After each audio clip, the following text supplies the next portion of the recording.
Welcome to Sarhad Unani Tibia Medical College.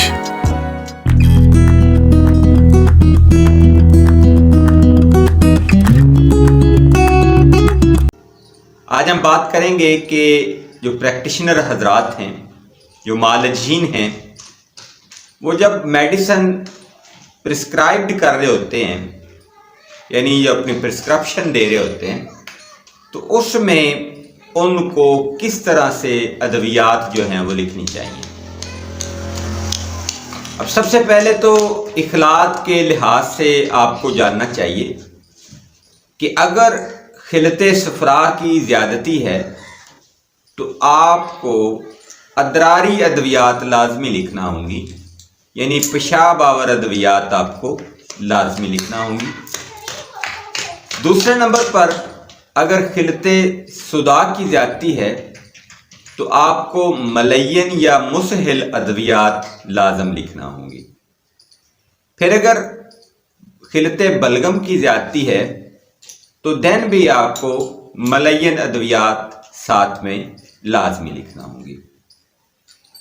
اگر آپ اس طرح سے اپنی پرسکرپشن نوٹ جو آپ لکھتے ہیں اس میں ادراری، ملین اور مسل ادویات جو ہیں وہ ایڈوائز کرتے ہیں تو اخلاط کا جو امبیلنس ہے وہ جلد ہی ٹھیک ہو جاتا ہے، جس سے جو علامت یا مرض ہے اس کو ٹھیک ہونے میں بہت کم ٹائم لگتا ہے، وہ جلد ریکور ہو جاتی ہے۔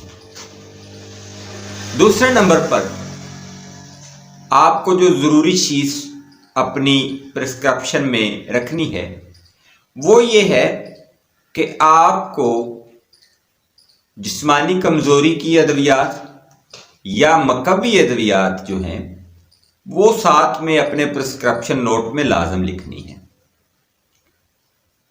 جیسا کہ کسی بھی مرض کے اندر انسان کا جو جسم ہے وہ کمزور ہو جاتا ہے، نظام خون میں پرابلم آنے سے یا پھر کہیں پہ بلاکیج ہونے سے یا کسی انفیکشن یا بیکٹیریل انفیکشن کی وجہ سے یا کسی بھی ڈیزیز یا علامت میں جب کسی بھی پیشنٹ کو امراض کا سامنا کرنا پڑتا ہے تو اس کی امیونٹی ویک ہو جاتی ہے، قوت مدافعت کمزور ہو جاتی ہے، جسمانی طور پر اس کو کمزوری ہو جاتی ہے۔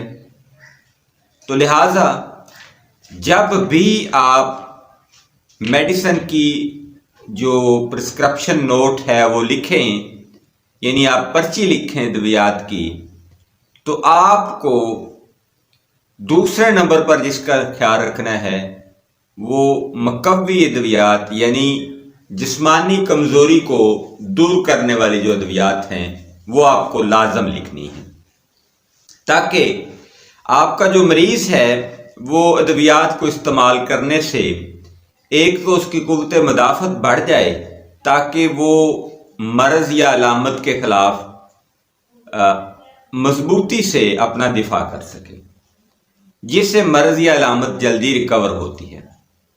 تو یہ دو چیزیں ہوگی جی، یہ جرنل چیزیں ہیں۔ اب آتے ہیں کہ تیسری جو مین چیز ہے وہ آپ نے مرض کے لحاظ سے دیکھنا ہے کہ اگر خدا نخواستہ کسی کو کوئی سیزیرین ڈیزیز ہے تو آپ اس کی جو ہسٹری ہے اس کو مد نظر رکھتے ہوئے ادویات کا جو درجہ ہے وہ سلیکٹ کریں گے۔ جیسا کہ میں اپنے پہلے ویلاگس کے اندر یہ عرض کر چکا ہوں کہ ہربل ادویات کے بھی درجے ہوتے ہیں۔ کچھ ادویات جو ہیں ان کو آپ محرک ادویات کہہ سکتے ہیں اور کچھ ادویات کو آپ محرک شدید ادویات کہہ سکتے ہیں، اور کچھ ادویات جو ہیں ان کو آپ ملین اور مسہل ادویات کہہ سکتے ہیں، اور کچھ جو ہے وہ مقوی اور اکثر ادویات ہو سکتی ہیں۔ اس کے علاوہ ادویات یا مفروضات جو ہیں ان کا درجہ اول، دوم، سوم اور چہارم جو ہے وہ بھی ہمیں ذہن میں رکھنا ہوگا۔ تو اگر کوئی ڈیزیز پرانا ہے، سیزیرین ہے، اور مریض نے بارہا بار ادویات کا استعمال کیا ہے، تو آپ کو سب سے پہلے اس کی پرسکرپشن نوٹ لکھنے سے پہلے آپ کو اس کی ہسٹری کے بارے میں جاننا بہت ضروری ہوگا کہ اس نے کس کیٹیگری کی، کس لیول کی ادویات آلریڈی استعمال کی ہوئی ہیں۔ اس کے بعد جا کے آپ اس کی جو پرسکرپشن نوٹ ہے وہ لکھیں۔ فرض کریں کہ اس نے پہلے درجہ اول کی ادویات استعمال کی ہیں، تو آپ اس کو درجہ دوم کی ادویات استعمال کروائیں۔ یا پھر آپ ایسا کہہ لیں کہ اگر اس نے پہلے محرک قسم کی ادویات، یعنی جو آرگن کو متحرک کرتی ہیں، وہ ادویات اس نے استعمال کی ہیں، تو آپ اس کو محرک شدید ادویات استعمال کروائیں، تاکہ وہ ادویات کی جو پوٹینسی ہے وہ تیز ہو جائے گی۔ ہومیوپیتھک میں اس کو پوٹینسی کہتے ہیں۔ تو وہ پوٹینسی تیز ہو جائے گی، جس سے کیا ہوگا کہ وہ جو پیشنٹ ہے اس کو ریلیف ملے گا۔ یہ تو تیسری امپورٹنٹ چیز ہوگی۔ اب چوتھی جو امپورٹنٹ چیز ہے وہ یہ ہے کہ مرض کی جو نوعیت ہے اس کے ساتھ ساتھ آپ کو مرض کو بھی مد رکھنا ہوتا ہے۔ اب نوعیت سے مراد تو یہ تھا کہ وہ مرض ابھی ہوا، کچھ عرصہ پہلے ہوا، یا زیادہ عرصہ پہلے ہوا، لیکن مرض کیا ہے؟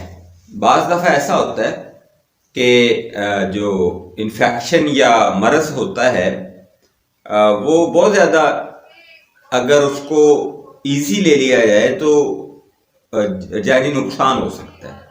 مثال کے طور پر